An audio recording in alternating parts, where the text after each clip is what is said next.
எல்லாரும் எப்படி இருக்கீங்க? இன்னைக்கு எல்லாருக்குமே ஃபேவரட்டான பிரியாணி தான் பண்ண போகிறோம். சரி, ஒரே மாதிரி பிரியாணி பண்ணாமல் கொஞ்சம் டிஃப்ரெண்ட்டாக எதாவது ட்ரை பண்ணலான்னு சொல்லிட்டு இன்னைக்கு ஃப்ரைடு பிரியாணி பண்ண போகிறோம். அந்த ஃப்ரைடு பிரியாணிக்கு தேவையானதெல்லாம் நான் கட் பண்ணி எடுத்து வச்சுக்கிட்டேன். வாங்க இப்போ எப்படி பண்ணலான்றதை பார்க்கலாம். ஃபஸ்ட்டு அதுக்கு ஒரு பொடி ரெடி பண்ணிக்கலாம். மிளகு, சீரகம், பெருஞ்சீரகம் எல்லாம் ஒரு ஸ்பூன் எடுத்து வச்சுக்கோங்க. 2 ஏலக்காய், 2 துண்டு பட்டை, கொஞ்சம் பிரியாணி இலை இதையும் எடுத்துக்கோங்க. இது கூடவே 2 ஸ்பூன் தனியாவும் சேர்த்து கொஞ்சம் நேரம் ஃப்ரை பண்ணிவிட்டு நல்ல பவுடராக அரைச்சிட்டு வந்துடலாம்.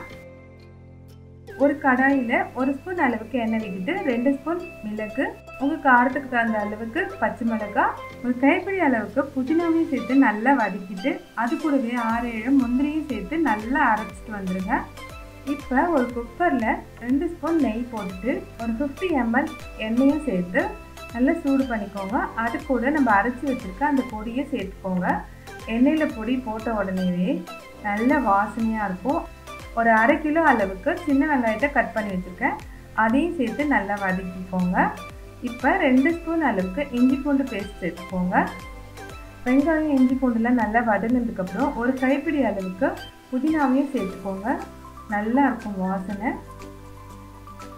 இப்போ 2 தக்காளியை சின்ன சின்ன பீஸாக கட் பண்ணியிருக்கேன், அதையும் சேர்த்து நல்லா வதக்கி விட்டுக்கணும். வெங்காயம் தக்காளியில் நல்லா வதங்கினதுக்கப்புறம் நம்ம அரைச்சி வச்சுருக்க மிளகாய் பேஸ்ட்டையும் சேர்த்துக்கலாம்.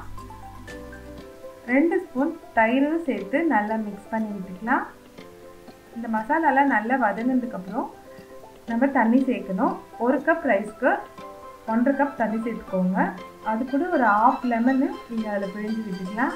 நான் வந்து பிரியாணி அரிசி தான் எடுத்துருக்கேன், அதனால் 1 கப் ரைஸ்க்கு 1.5 கப் தண்ணி சேர்த்துக்கோங்க.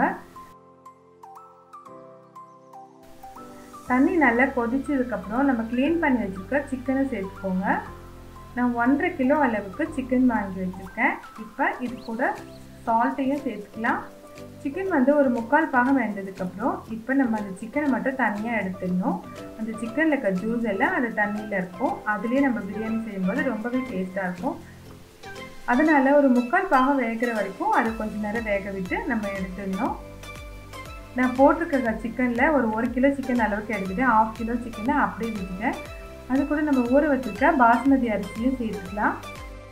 கடைசியாக கொஞ்சம் கொத்தமல்லி கருவேப்பிலையும் சேர்த்துக்கோங்க. அவ்வளோதான், நம்மளோட பிரியாணியை குக்கரில் மூடி போட்டு மூடிடலாம். குக்கரை ஒரு 5 நிமிஷம் ஹை ஃப்ளேம்லேயும் ஒரு 10 நிமிஷம் ஸ்லோ ஃப்ளேம்லேயும் வச்சு நம்ம தம் போட்டுடலாம்.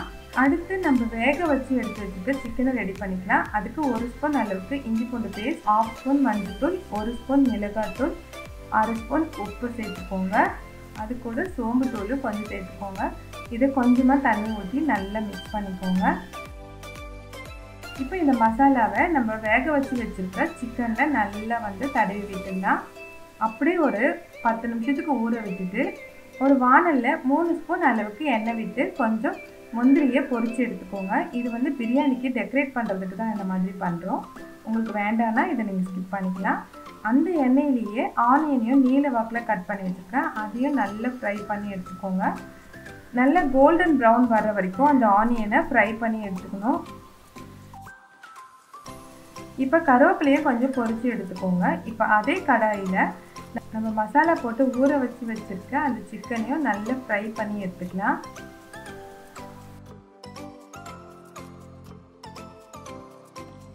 பிரியாணியும் ரெடி ஆகிடுச்சு. நல்லா உதிரியாக நல்லா வெந்திருக்கு பாருங்கள்.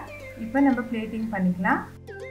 ஃபஸ்ட்டு நம்ம பண்ணி வச்சுருக்க பிரியாணியை பிளேட்டை சர்வ் பண்ணிவிட்டு அதுக்கு மேலே நல்ல கோல்டன் ப்ரௌனில் பொரித்து வச்சுருக்க ஆனியனையும் சேர்த்துக்கோங்க. கூடவே பொரித்து வச்சுருக்க கருவேப்பிலையும் கேஷ்யூ நட்டையும் நல்லா டெக்கரேட் பண்ணிக்கோங்க. அதுக்கு மேலே நம்ம ஃப்ரை பண்ணி வச்சுருக்க சிக்கனை வச்சிடலாம். அவ்வளோதான், நம்மளோட ஃப்ரைட் பிரியாணி சூப்பராக ரெடி ஆகிடுச்சு. இது வந்து ரொம்பவே வித்தியாசமான டேஸ்ட்டில் ரொம்ப நல்லா இருந்தது. நீங்களும் இதை உங்கள் வீட்டில் ஒரு தடவை ட்ரை பண்ணி பாருங்கள். வழக்கமாக நம்ம பிரியாணி செய்கிறத விட இந்த மாதிரி பண்ணும்போது ஒரு வித்தியாசமான சுவையில் இருந்தது. நீங்களும் இதை உங்கள் வீட்டில் ட்ரை பண்ணி பார்த்துட்டு எப்படி இருக்குன்றதை எனக்கு கமெண்ட் பண்ணுங்கள். என்னுடைய வீடியோ உங்களுக்கு பிடிச்சிருக்கும்னு நினைக்கிறேன். பிடிச்சிருந்ததுன்னா என்னுடைய சேனல் பொரியலுக்கு லைக், ஷேர், சப்ஸ்கிரைப் பண்ணுங்கள். மீண்டும் அடுத்த வீடியோவில் சந்திக்கலாம். நன்றி, வணக்கம்.